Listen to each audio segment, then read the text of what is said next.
এক নম্বরে লাগবে হলো কাপড়ের রেকুরেট ডায়া, যে কাপড়টির আপনি কেজি থেকে ইয়ার্সে রূপান্তরিত করবেন এটি রেকুরেট ডায়া লাগবে।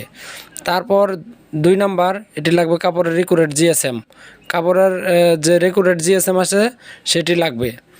আর একটি জিনিস 3 নম্বরে লাগবে, সেটি হলো কাপড়ের রেকুরেট কোয়ান্টিটি, রেকুরেট ওয়েট। এটা এই কোয়ান্টিটি লাগবে হলো কেজিতে, এটি পাউন্ডে হলেও চলবে না, মিটারে হলেও চলবে না, এটি কত কেজি কাপড় সেই কেজির কোয়ান্টিটির হিসাবটা লাগবে। এই 3টি জিনিসকে সূত্রের মাঝে বসিয়ে দিয়ে আপনি খুব সহজেই একটি কাপড়কে কেজি থেকে ইয়ার্সে কনভার্ট করতে পারবেন। তাহলে আমরা সূত্রটি এখন দেখে নেই।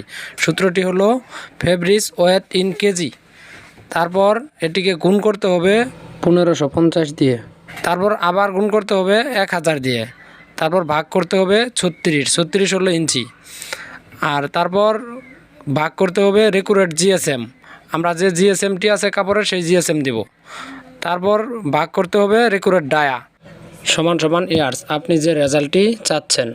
এরপর আমরা উদাহরণস্বরূপ কিছু দেখে নেই।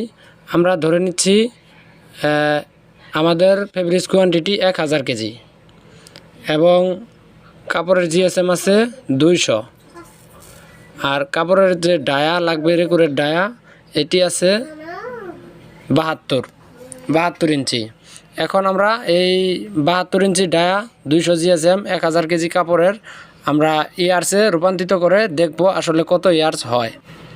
ইয়ার্সে রূপান্তরিত করে দেখার জন্য আমাদের এখন যা করতে হবে সেটি হলো আমাদের যে সূত্র আছে সেই সূত্রের মাঝে আমরা এই তথ্যগুলো বসিয়ে দেব। বসিয়ে দিলে আমরা অবশ্যই সঠিক রেজাল্ট পেয়ে যাব। তাহলে আমরা এখন ক্যালকুলেশন করে দেখি আমাদের কত ইয়ার্স হয়।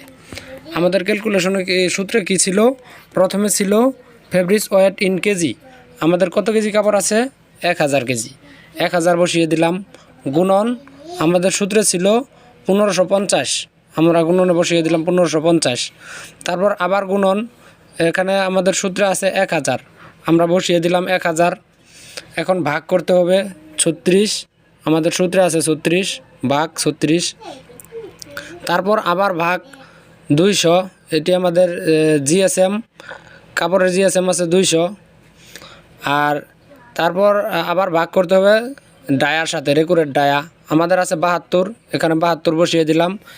এখন আমাদের সূত্র শেষ, সমান সমান আমাদের কত ইয়ার্স কাপড় এসেছে 2999.969 ইয়ার্স। এই হলো আমাদের আজকের কাপড়ের ইয়ার্স। আপনারা অবশ্যই আপনাদের মতো করে হিসাব করে নেবেন আপনাদের কোয়ান্টিটি জিএসএম ডায়া অনুযায়ী কাপড় দিয়ে। আর ভিডিওটি এই পর্যন্তই ছিল। যদি ভিডিওটি আপনাদের ভালো লাগে এবং কি ভিডিওটি যদি আপনাদের কোনো কাজে আসে অবশ্যই আপনারা লাইক দিবেন, যদি ভিডিও দেখে আপনি কোনো প্রকার উপকৃত হন।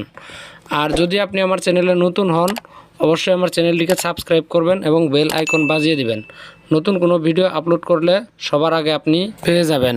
ধন্যবাদ ভিডিওটি শেষ পর্যন্ত দেখার জন্য।